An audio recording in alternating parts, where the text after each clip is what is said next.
नमस्कार मित्रों हमारे विशंधर्मा चैनल पर बहुत सारी वीडियो डली।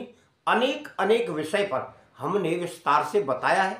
साधना, सिद्धि, गुरु दीक्षा, मंत्र, यंत्र, तंत्र, कुछ दवाएं, कुछ साधारण टोटके जिनसे मनुष्य अपने गृहस्थ जीवन को सुखमय बना सकता है। बात यह है कि करने की व्यक्ति को शांति धारण करके जल्दबाजी न करते हुए उन क्रियाओं को करे, उन विधियों को अपनाए और आगे बढ़े। बहुत सारे लोग कहते हैं मंत्र सिद्ध नहीं होता। मंत्र सिद्ध होगा कैसे? आपने अपने शरीर को तो नियंत्रित में नहीं किया। जब आप शरीर को नियंत्रण में नहीं कर सकते तो कोई सिद्धि कैसे प्राप्त होगी? नियंत्रण का मतलब ये होता है कि जो हम चाहें, जिसे हम करना चाहें वही करें। ऐसा नहीं हो कि किसी के दबाव में आकर किसी कारणवश हमारा मन इधर से उधर होने लगे और हम उस रास्ते पर जिस पर जाना चाहते हैं उससे हट जाएं, तो फिर नहीं सिद्ध होगा। यानी 21 दिन की अगर कोई साधना करता है तो 21 दिन बड़े संयम में रहना है उसको। ऐसा नहीं है कि बात नहीं करना है, बात आप सबसे करिए, परंतु आपको अपने संयम का, अपने नियम का ध्यान रखना है कि मुझे साधना में ये नियम पालन करना है, उनका पालन करें। और ज़्यादातर साधनाओं में, यानी जो भी हम बता रहे हैं उसमें मुख्यतः जब साधना करते तब मुख्यतः ब्रह्मचर्य ये मुख्य है। झूठ नहीं बोलना है, किसी के प्रति दुर्भावना नहीं रखना है और अपनी साधना को नियम से करना है, ये मुख्य है। उसमें जो क्रिया आती है साधना में वह आपको करनी है, नियम से करनी है और अपनी साधना के विषय में किसी व्यक्ति को कुछ भी नहीं बताना है। इस प्रकार से आप करेंगे तो आपकी साधना सफल होगी। परंतु आज का विषय हमारा है यहाँ आयुर्वेदिक दवा, जो आपके शरीर को फौलाद बना देगी, या आप यूं कहिए कि आपके शरीर की कोई भी क्रिया जो नहीं कार्य कर रही है वह कार्य करने लगेगी। इसके साथ आपको मेहनत थोड़ी करना है। हम उस दवा का, उस जड़ी का यहाँ प्रोसेस बताएंगे और उसको कैसे लाना है, कब लाना है, यह भी हम प्रोसेस बताएंगे। आप देखकर समझकर शांति से उसे लाएं, बिना टोके लाएं, शुभ नक्षत्र में लाएं और उस क्रिया को मंत्र पढ़ते हुए करना है आपको। यानी उस पौधे को मंत्र पढ़ते हुए लाएं, प्रार्थना करके लाएं वनस्पति देव से। इस तरह, हे वनस्पति देव, हम आपको निमंत्रित करके जा रहे हैं, आप हमारे साथ कल चलना, यानी कल लाना है। कल हमारा शुभ नक्षत्र है, तब हम उसको कल लाएंगे। तब हमें प्रार्थना करना है कि हे वनस्पति देव, आप हमारे साथ चलिए और हमारे मनोरथ को पूर्ण करिए। इस तरह लाकर आप साफ कर लीजिए, थोड़ी पूजा कर लीजिए, बस इतना कार्य है। फिर उसके बाद उस जड़ी को कूटना है, तब मंत्र का जाप करते हुए कूटना है, जिससे हमारी भावना और उस मंत्र का प्रभाव उसमें जड़ी बूटी में प्रवेश करे। जब वह प्रवेश करेगा तो वह जड़ी बूटी जो हम अज्ञात समय पर लाए हैं, किसी ने देखा नहीं हमको, किसी ने जाना नहीं, और अपने मंत्र का प्रभाव, यानी उसको कहते हैं भावना देकर हमने बनाया है। फिर उस जड़ी के रस का या सत्व का, सत्व बोलिए, या पंचांग के सत्व का निकाल कर छान लीजिए। उसको कपड़े में छानिए बारीक, उसमें दाने ना रहें। दाने रहेंगे तो बॉडी पर हम जब लगाएंगे तो वह हो सकता है चुभे, तो उसका हाथों में मर्दन करें इस तरह से और पूरी बॉडी पर लगाएं। यह क्रिया उस व्यक्ति को लाना है और उस दवा को रोजाना इस तरह करेंगे, यानी एक दिन ले आए, ज़्यादा बनाएं। शुभ नक्षत्र हमेशा नहीं आता है, ज़्यादा मात्रा में बनाएं कि आपका 15 दिन 20 दिन काम करें और तब तक के लिए लाएं जब तक के लिए वह कार्य करे, अगले समय तक के लिए कार्य करे। यानी अगला शुभ नक्षत्र आए तब तक आपको दवा बनाना है, इतनी मात्रा में आप लाएं। नहीं तो क्या होगा, जो बीच में गैप पड़ेगा उसको पूर्ति कैसे करेंगे आप? यानी नियम से रोजाना वह लगाना है अपनी बॉडी पर और एक्टिव रहना है। ऐसा नहीं है कि उसको लगाकर आप सो जाएं, सोना भी नहीं है। काम करिए, जो आप गृहस्थी के काम करते सब करिए, बाकी संयम में रहकर यानी ब्रह्मचर्य में रहकर करें आप। चमत्कारिक औषधि है। इस औषधि को काकचंडेश्वर शास्त्र में महादेव जी ने अपनी धर्म पत्नी पार्वती जी को यह बताया है। यह कपोल कल्पित बात नहीं है, शास्त्र में इंगित किया गया है। यदि कोई व्यक्ति इसका रस अपने अंग पर, चाहे गुप्तांग हो या पूरा बॉडी हो, लगाता है तो वज्र के समान हो जाता है। वो वज्र के समान ऐसा होता है फौलाद। तो वह व्यक्ति ताकतवर होगा, शरीर में बहुत ज़्यादा शक्ति होगी, संकल्प शक्ति बढ़ेगी और उसके साथ शरीर पर कोई भी आघात नहीं होगा। कोई व्यक्ति उसे नुकसान पहुंचाना चाहे तो वह नहीं कर सकता। मित्रों, आपको इस जड़ी के बारे में विशेष तरह जानकारी प्राप्त कर लेना चाहिए। इसका मंत्र हम डाल देंगे आगे, जो आप देख लीजिएगा। और मंत्र आप बिल्कुल लगातार आपको जाप करना है, लाते हुए भी और पीसते हुए भी, घोंटते हुए भी, अपनी बॉडी पर लगाते हुए भी। और यह जड़ी बूटी है सफ़ेद गुंजा की, जड़ से लेकर पूरे तने तक की। आप विधिवत संकलित करें, पूजा करें, उसका रस निकालें, उस रस को तेल की तरह अपनी पूरी बॉडी पर मर्दन करें तो आप चमत्कारी प्रभाव देखेंगे। 62-65 वर्ष का बूढ़ा व्यक्ति भी ये महसूस करेगा अपने अंगों को कि हाँ, इनमें कोई ताकत है। अगर कोई व्यक्ति यह चाहता है कि भाई पूरी बॉडी के लिए तो बहुत सारा रस चाहिएगा, तो वह अपने किसी विशेष अंगों पर मर्दन कर सकता है, चाहे उसमें गुप्तांग हो, चाहे उसका बॉडी का हाथ हो, चाहे पाँव हो। अब आप ये कहेंगे कि कुछ लोगों को भावना रहती है कि ये सब नहीं होगा। अगर ऐसा नहीं होता तो श्री कृष्ण जी ने आप सुदर्शन चक्र एक उंगली पर चलाया था, उनकी उंगली में इतना पावर था। श्री कृष्ण जी योगी थे, अपनी योग माया से और अपनी उस शक्ति से, संकल्प शक्ति से उसने उसको चलाकर बहुत सारी सेना का सर्वनाश किया था। आपको भी अपने पास संकल्प शक्ति पैदा करना है, नेगेटिव चीज नहीं सोचिए। इतना वक्त आप दूसरों की बुराई करने में लगाते हैं, उतना अपनी संकल्प शक्ति बढ़ाने में लगाइए। आपका हर कार्य सिद्ध होगा।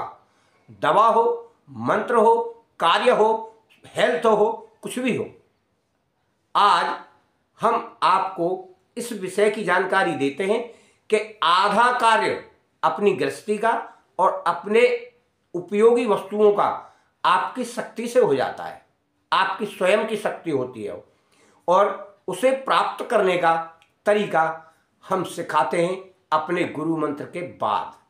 यदि कोई हमसे गुरु दीक्षा लेता है तो हमारे शिष्यों ने, काफ़ी शिष्यों ने बहुत कुछ प्राप्त कर लिया है उनकी अपनी शक्ति से।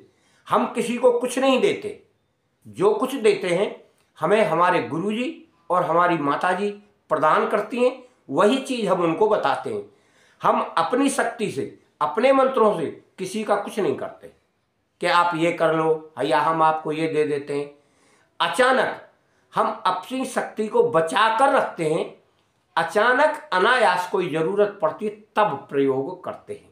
मित्रों, ज़्यादातर लोग हमसे बहुत सारे क्वेश्चन करते हैं, आपने कौन कौन सी सिद्धियां की, आपने क्या क्या देखा। भाई उनका मकसद क्या है हमारे विषय में पूछने का? यानी हम उनको अगर झूठ भी बता दें, ठीक है, आप पूछ रहे हैं, हम उनको झूठ बता दें कि हमने ये सिद्धि की, हमने ये देखा, हमने वो देखा और हमें साक्षात भगवान दिखते, तो क्या आप मान लेंगे? इससे अच्छा है किसी साधु, किसी सिद्ध पुरुष के विषय में यह बात ना पूछें कि आपने कौन कौन सी सिद्धियां की।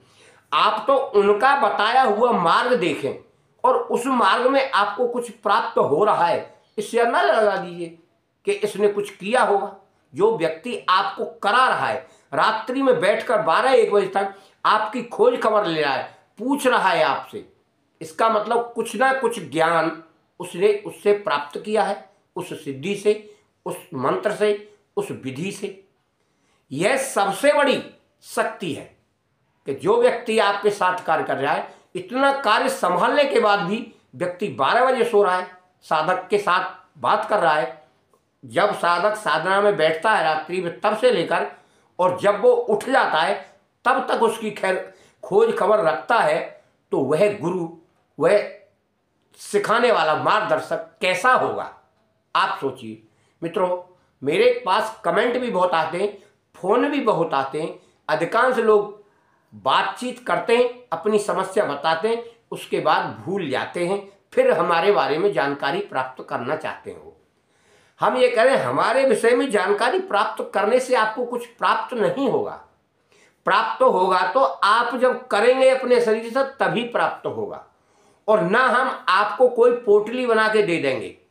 कई लोग करते कि गुरुजी शक्ति ट्रांसफर होती है। हमने कहा किसी के बाप में दम नहीं। आप अपना पैसा और समय नष्ट ना करें कि जो आपको शक्ति प्रदान कर दे।